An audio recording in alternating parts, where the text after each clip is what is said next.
Welcome back to another episode of Rock Boys Football. Georgia Tech heading on the road to play Louisville. I think this is a fascinating football game where you look at both of these teams, one, both clearly going in the right direction, but I think more importantly, like both of these teams are significantly better than they were in the 2023 season. Right? You look at Georgia Tech and Haynes King, I think he's played some really good football to start the season in 2024.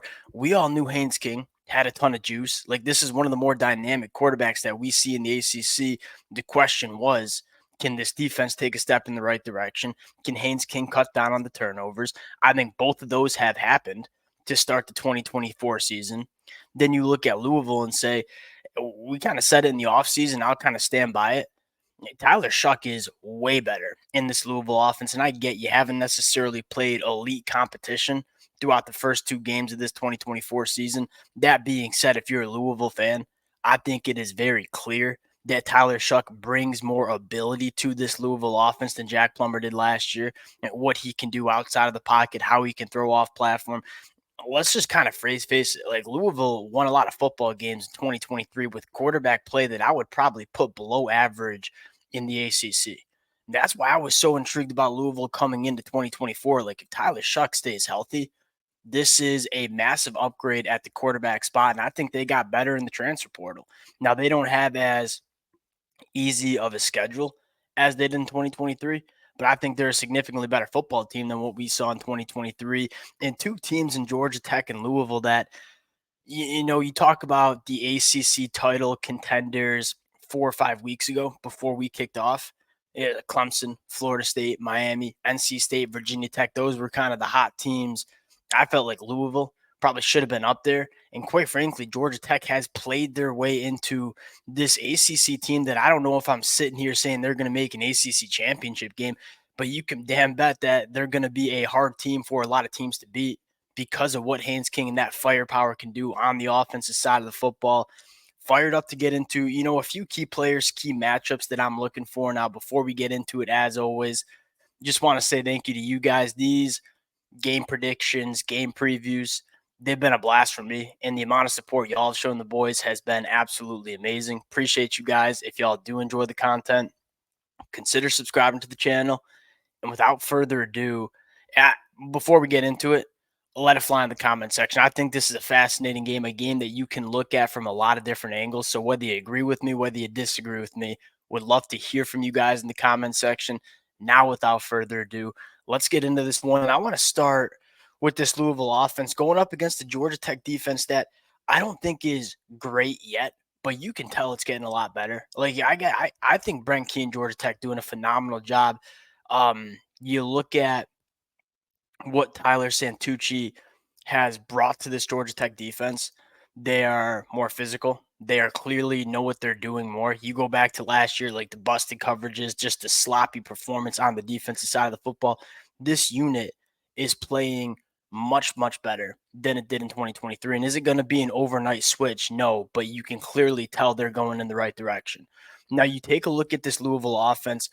I think what I love most about this Louisville offense is how multiple they are, even without having arguably their best wide receiver in Colin Lacey, who's been out with the collarbone injury.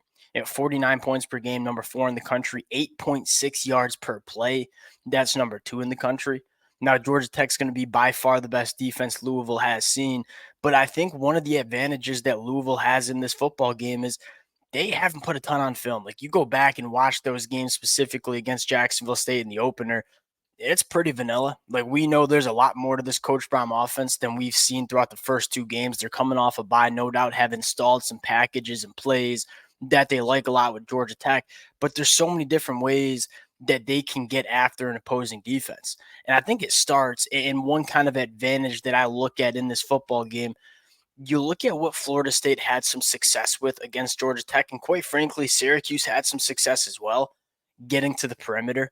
Like, I think Georgia Tech is a very solid defense. I don't know if they have the team speed that is necessarily elite yet. I think they still need to do some work on the recruiting trail. And you saw Florida State during that first and second drive get some speed out in space, get to the perimeter, and have a little bit of success. And then they stopped doing that. And I don't know why they stopped doing it, but they did.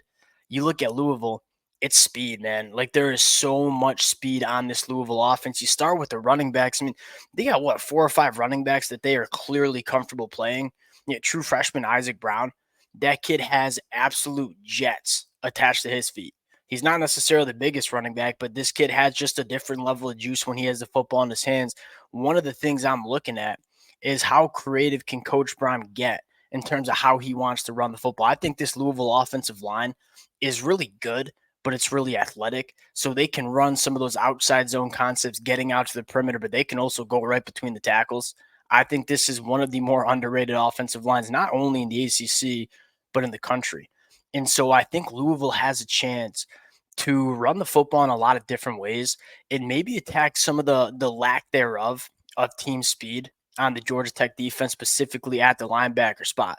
I think, secondly, they can push the ball down the field. I mean, Tyler Shuck throughout the first two games, a 68% completion percentage with an average depth of target of 10 and a half yards. Like this is a offense that Tyler Shuck, you can tell, can make throws that Jack Plummer just couldn't make last year, specifically pushing the ball down the field. They hit on Ja'Cory Brooks. Like Ja'Cory Brooks was kind of an interesting one when we covered him when he committed to Louisville. There was a lot of people saying, well, Louisville's just taking these washed up wide receivers that were good out of high school, but they ain't that good now. You look at Ja'Cory Brooks. Ja'Cory Brooks played really, really good football for Alabama in 2022. He's back. Like he looks like that 5-star caliber wide receiver that we remember coming out of high school. And Coach Brown is using him in a lot of different ways. Again, I think there's a lot of different ways that this Louisville team can attack Georgia Tech. I'm kind of interested to see Coach Brown, probably one of those games that you have circled coming out of a bye week where you're probably emptying the clip. Now, going to this Georgia Tech offense, again, Georgia Tech has a lot of firepower. It starts with Haynes King. Haynes King's been awesome. You take a look at his number, 75% completion percentage, 6 touchdowns to only 1 interception, 962 passing yards on the year. I think Haynes King has done a really good job of still being that difference maker, dynamic quarterback, but not putting the ball in harm's way all too often. And when you see this Georgia Tech team on offense get in rhythm, they kind of lost that rhythm in maybe that second and third quarter against Syracuse, but they found it again in the fourth quarter.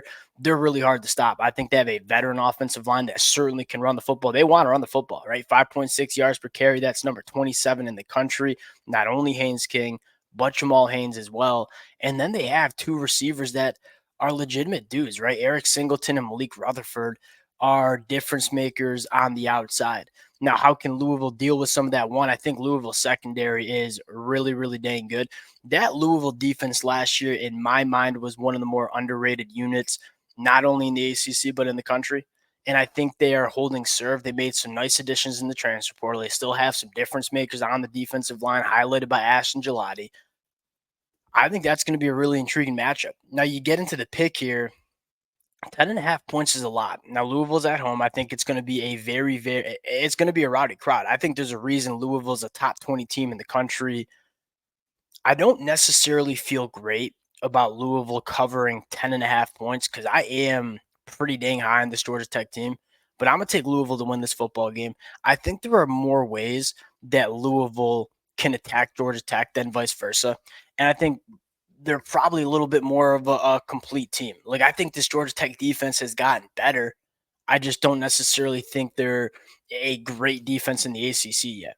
And then you look at Louisville, I think they have a solid defense. I think they're multidimensional on the offensive side of the football. We don't have a ton of information on Louisville because they've only played 2 games and they haven't really played juggernaut of opponents. I think one of the bigger storylines is how does Louisville deal with Haynes King and his legs?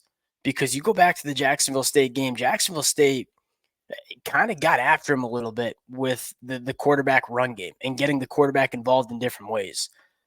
I think Louisville probably goes back to the film in terms of what they didn't do well against Jacksonville State. I think they have 4 games, 2 of which are really quality film games against Florida State and Syracuse from Georgia Tech, where Georgia Tech has shown a lot more of their offense than Louisville has, which I think matters when you start talking about these early games, right? I think Louisville hasn't really shown much on film. I think Georgia Tech has been, forced to show a lot because they've had 2 really big games against Florida State and Syracuse.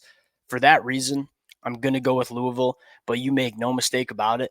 I think this is a very, very exciting game. 2 teams that I think are going to be extremely dangerous in the ACC, especially as you take into account that, look, outside of Miami and arguably Clemson, like the ACC is gettable. NC State doesn't look as good as we thought they were going to be. Virginia Tech doesn't look as good as we thought they were going to be. Georgia Tech and Louisville have been some of the more impressive ACC teams that we've seen throughout the first 3 weeks.